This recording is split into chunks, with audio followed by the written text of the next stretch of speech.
Hello +2 class.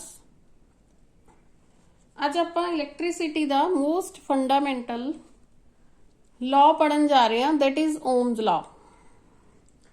Ohm's law ਦੇ according current flowing through a conductor is directly proportional to the potential difference, जिसनों ਆਪਾਂ V ਨਾਲ denote करते हैं, applied across the ends of the conductor। ਇਹ ਦੋਨੇ आपस directly proportional होंगे हैं। V is directly proportional to I is current,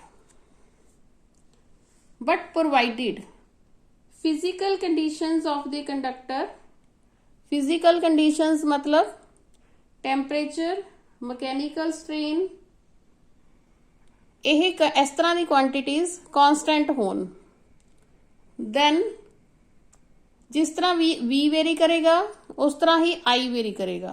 मतलब जे V इंक्रीज हो रहा है then I इंक्रीज हो रहा है, जे V डिक्रीज हो रहा है then I डिक्रीज हो रहा है। ठीक है, अगेन मैं स्टेटमेंट रिपीट कर देनी हाँ।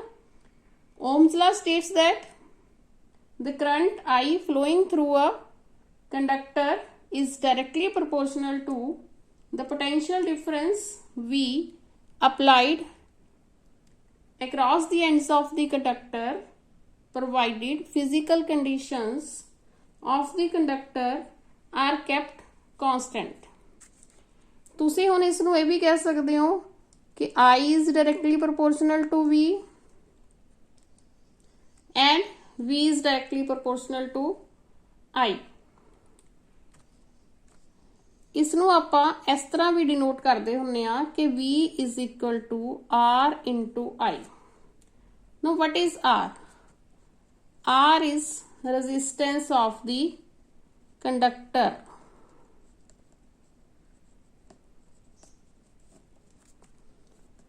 यह resistance जे आपां जनरली कहिए then यह एक रुकावट है, करंट फ्लो कर रही है, उस करंट फ्लो करन दे विच एक रुकावट है। ठीक है, इस फार्मूले तो आप की कह सकते हैं V upon I is equal to R।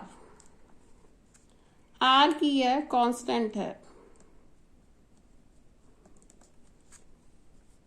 इस R रेजिस्टेंस नू यह डिपेंड करता है कंडक्टर की लेंथ ते, शेप ते and nature of material of the conductor.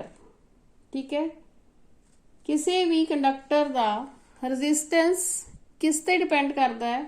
उस कंडक्टर की length, shape and nature of the material जिसका वो कंडक्टर बनया होया।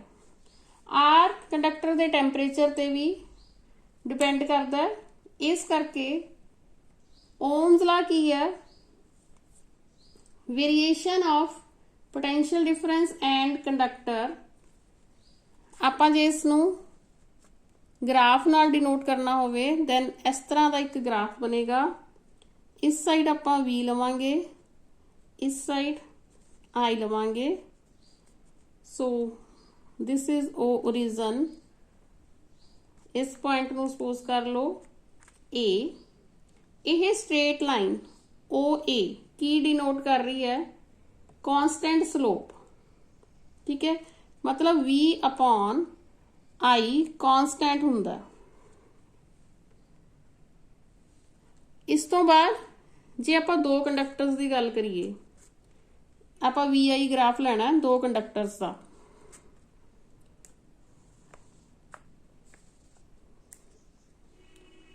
दो कंडक्टर की अलग अलग दिखा दिन्ने आ। A this slope is B। इस डायरेक्शन च आपां लिया होया सपोज करो I, इस डायरेक्शन च लिया होया V। हुण थोड़ा चेंज है, इत्थे V सी इत्थे I सी, इत्थे हुण मैं I ले लिया एक्स एक्सिस वाल, इत्थे ले लिया V। इस चों तुसीं देखोगे एक चाहे आ स्लोप है चाहे आ स्लोप है, इस च है V upon I is equal to R। इस ग्राफ तो ਆਪਾਂ ਕੀ देख सकते हैं, ਜਿਹੜੀ हायर स्लोप है, देखो ये स्लोप हायर है, ਇਹ स्लोप लोअर है, ठीक है। ये कंडक्टर बी दी है, ये कंडक्टर ए दी है। जिन्नी हायर स्लोप होएगी उन्ना हायर रेजिस्टेंस होएगा, ठीक है। इस केस च आई आर दी वैल्यू हाई होएगी, ठीक है। सो आपां कवांगे कि बी दा रेजिस्टेंस ए नालों ज़्यादा है। जे आपां इस तरह ग्राफ बनाइए,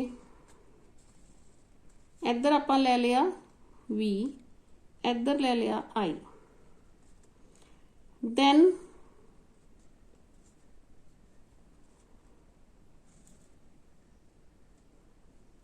A ते आपां B दी अलग स्लोप ले ली। हुण इस च की होएगा, I upon V is equal to होएगा R दे, ठीक है, क्योंकि आपां इधर V लिया, इधर I लिया, 1 अपॉन R दे इक्वल होएगा, ठीक है। मैं दोबारा लिख दी हाँ, I upon V will be equal to 1 upon R। यह की शो करेगा, जिन्नी स्मॉलर स्लोप उन्ना ही हाई रेजिस्टेंस। इस केस दे विच स्मॉलर स्लोप दा रेजिस्टेंस हाई होएगा, ठीक है। इस च कहांगे ए कंडक्टर दा रेजिस्टेंस बी कंडक्टर नालों ज्यादा है। आपां ओम्स लॉ नूं डिड्यूस किवें कर सकते हैं, जिन्ना क आपां हाले तक पढ़िया, पिछली 2 वीडियोस च आपां ड्रिफ्ट वेलोसिटी पढ़ी है ना, उस दे नाल आपां डिड्यूस करके देखते हैं। याद होना थोनों जिन्हां ने चंगी तरह देखी है पिछली वीडियो, ड्रिफ्ट वेलोसिटी वाली 2 वीडियोस हैं, दोनों नूं देखना है। आपां एक इस तरह का फार्मूला डिराइव किया सी, drift velocity V D is equal to E into E upon M into tau relaxation time. नाल दी नाल आपां ये शुरू तो फार्मूला पढ़ते आ रहे हैं, E is equal to V upon L, ठीक है। बार बार फार्मूला पढ़ चुके हैं आपां। एंड इस करके आपां ये कह सकते हैं कि V D is equal to E into V upon M into L into tau, ठीक है। आपां की किता, इस ई दी वैल्यू आ वाली पुट करती।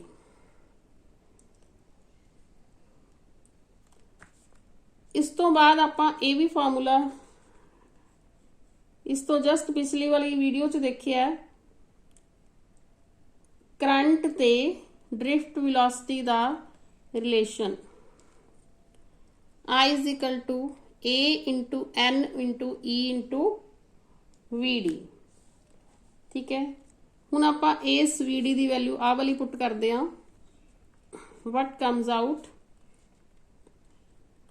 I is equal to A N E into E V upon M into L into tau, ठीक है। इनू सिंपलीफाई करते हैं, A N E square into to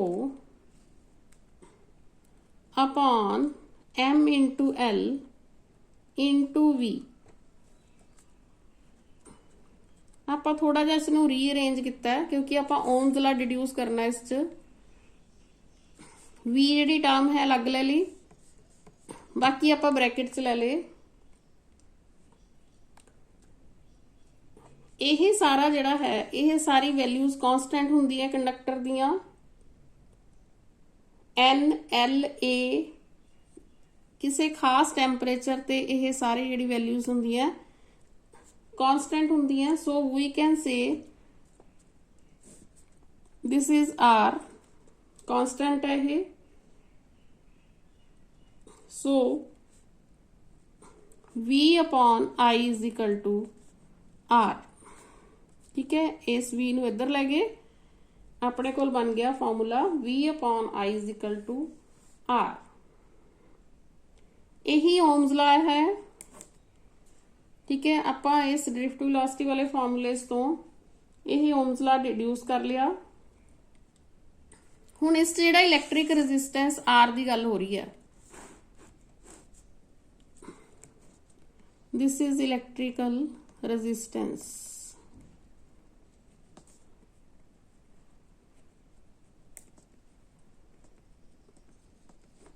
इनू थोड़ा आपां अगे डिफाइन करते हैं।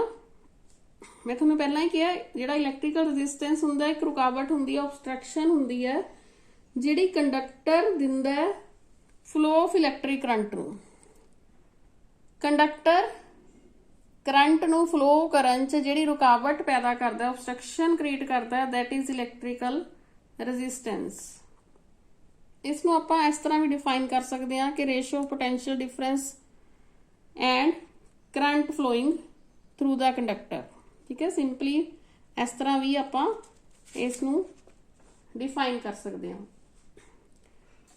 इस आर दा यूनिट हुंदा है, आपां हुण आर दी थोड़ी डिटेल ले लैंदे आ। आर दा यूनिट हुंदा है ओम, ठीक है। ओम नूं आपां डिनोट करदे आ इस तरह, सिंबल इहदा ये है। ओम कितना होएगा 1 ओम, it will be equal to 1 volt upon 1 ampere, ठीक है।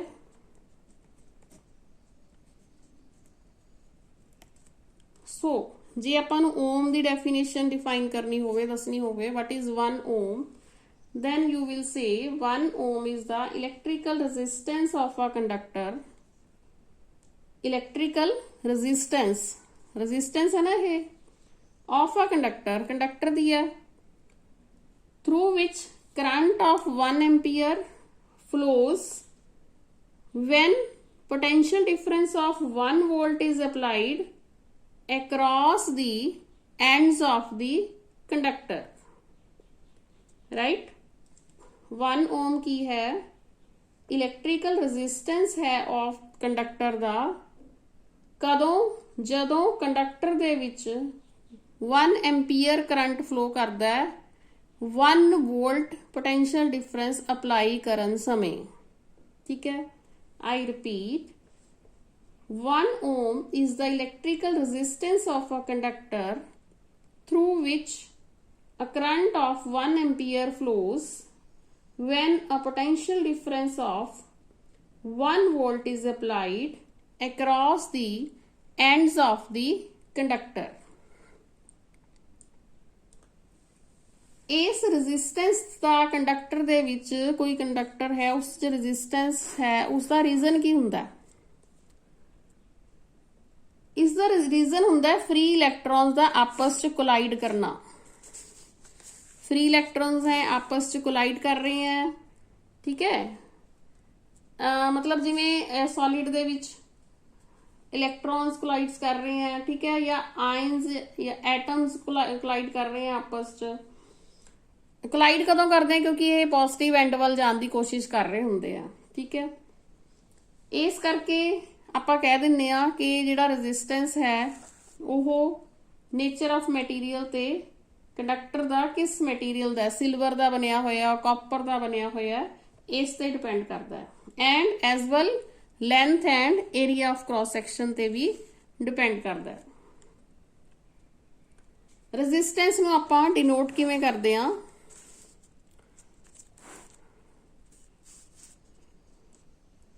इस तरह भी डिनोट कर दिन्ने आ, ठीक है। ये रेजिस्टेंस दा सिंबल है। जे वेरीएबल रेजिस्टेंस आपां डिनोट करना है दैन इस तरह भी डिनोट कर दिन्ने आ, ठीक है। दिस इज वेरीएबल, आ जिहड़ा एरो दिखाया हुआ है वो वेरीएबल है। एंड वेरीएबल रेजिस्टेंस नूं इक आपां इस तरह भी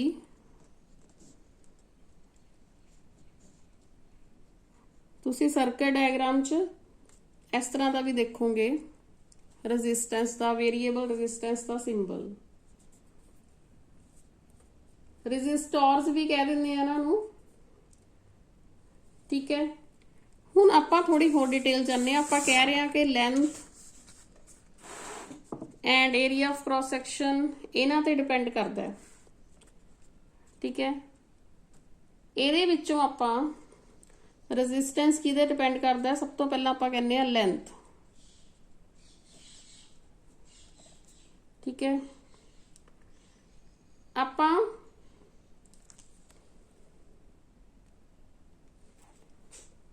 हाँ जी, R depends upon length of the conductor.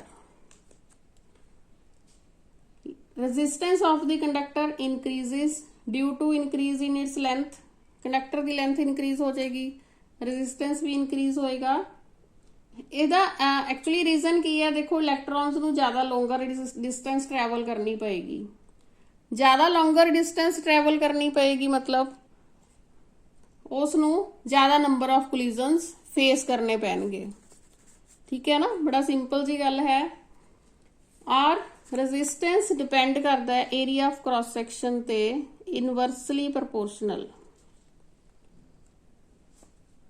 Resistance of the conductor increase होएगी due to decrease in cross sectional area on account of the fact, इस च केड़ा फैक्ट है, free electrons find it more difficult to pass through smaller cross sectional area.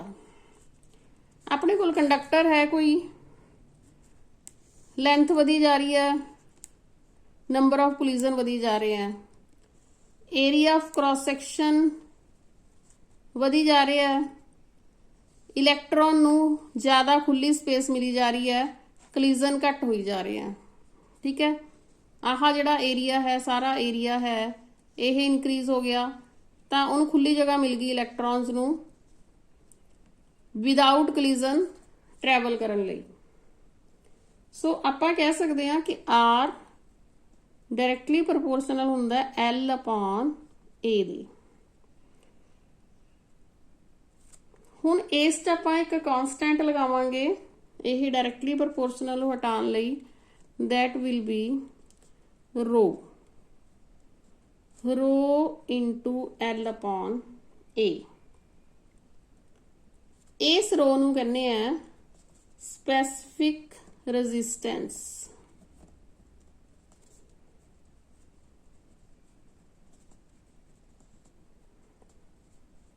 ठीक है, या electrical resistivity.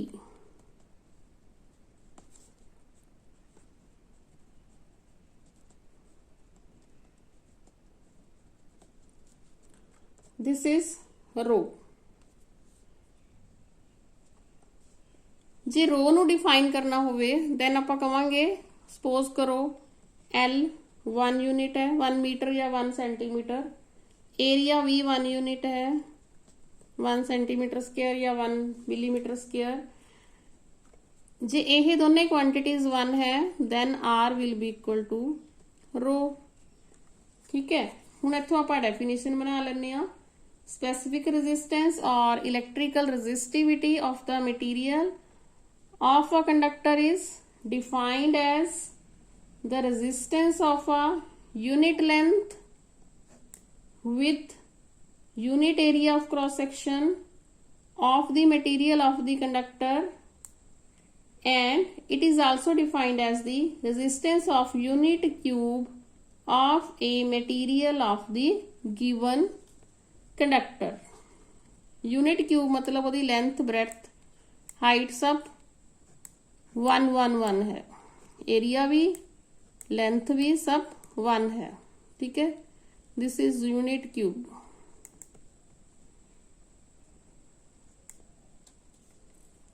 इस resistivity का आपां यूनिट भी फाइंड आउट कर लैंदे आ। इसनूं किस यूनिट दे विच आपां मेजर कर सकते हैं, इत्थों रो की वैल्यू कढ लो रेजिस्टिविटी दी, that will be R into A upon L, ठीक है। R दी यूनिट ओम, A दी मीटर स्क्वायर अपॉन लेंथ दी मीटर, दिस कैंसल्स ਆਪਣੇ ਕੋਲ ਆ ਗਿਆ ਓਮ ਮੀਟਰ, ਜਾਂ ਆਪਾਂ ਇਹਨੂੰ ਕਹਿ ਸਕਦੇ ਹਾਂ ਓਮ ਮੀਟਰ। डायमेंशंस भी कट सकते हैं दी, डायमेंशंस कट के देख लेने again. Rho is equal to R into A upon L, ठीक है। आर दी dimensions M L two T minus 3 and a minus 2, a the dimensions l square upon l, this comes out m l3 t minus 3 a minus 2, ठीक है। ये हो गया अपना Ohm's law. Resistance and resistivity, देखो resistivity of the material conductor दी जो भी है ਉਹਦੀ रेजिस्टिविटी हमेशा इनवर्सली प्रोपोर्शनल ਹੁੰਦੀ है to the number density of electrons, ठीक है। Rho is always inversely proportional to number density of electron and rho is also inversely proportional to relaxation time, ठीक है। और रेजिस्टिविटी दी कंडक्टर दी है टैंपरेचर नाल चेंज हुंदी है, क्योंकि इनक्रीज जे टैंपरेचर हुंदा है कंडक्टर दा तां टॉ डिक्रीज हुंदा है, ठीक है। जे टॉ डिक्रीज हो गया दैन रेजिस्टिविटी इनक्रीज होएगी, ठीक है। इस तरह आप कुछ रेजिस्टिविटी डिफरेंट मटीरियल की थोनों न्यूमेरिकल्स दिती भी हुंदी है, वैल्यूज गिवन हुंदी है, उहदे नाल तुसी फाइंड आउट करना हुंदा है। थोनों आर फाइंड आउट करने लई कह सकते हैं, एल या ए, इस तरह कुछ भी थोनों फाइंड आउट करने लई कह सकते हैं, ठीक है। इस तो बाद आपां नैक्सट वीडियो च होर छोटी छोटी टर्म्स है जिवें करंट डेंसिटी, कंडक्टेंस, कंडक्टिविटी, ये सारियां पढ़ांगे, मोबैलिटी वगैरह। अज लई तुसीं इन्ना ही करो बच्चे। Take care, thank you.